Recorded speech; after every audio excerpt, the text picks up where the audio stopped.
Malam nak bangun, nasi nak ketandas. Lelaki sekarang ni bukannya tak sihat, tetapi tak jaga dalaman. Yang mana bila umur meningkat ni, mulalah ada tanda-tanda macam kencing tak lawas, perut rasa tak selesa, badan cepat penat walaupun cukup rehat. Dan saya sarankan anda amalkan dua produk ni untuk menyelesaikan masalah anda. Yang mana Betalat Evan ni adalah untuk menyokong kesihatan lelaki, iaitu prostat dan juga kencing. Yang mana dia melancarkan aliran kencing anda, dia menyokong kesihatan prostat anda, dan juga dia tidak akan membuatkan anda tiap-tiap malam nak bangun nasi nak ketandas. Makan 2 biji satu hari, yang mana 1 pagi dan 1 malam.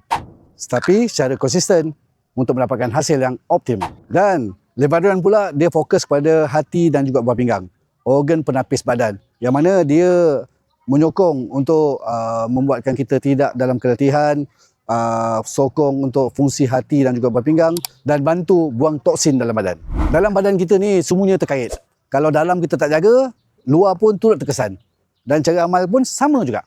2 biji satu hari, 1 pagi dan 1 malam. Dan kena amalkan secara konsisten. Jadi untuk dapatkan 2 produk ini, tekan link sekarang.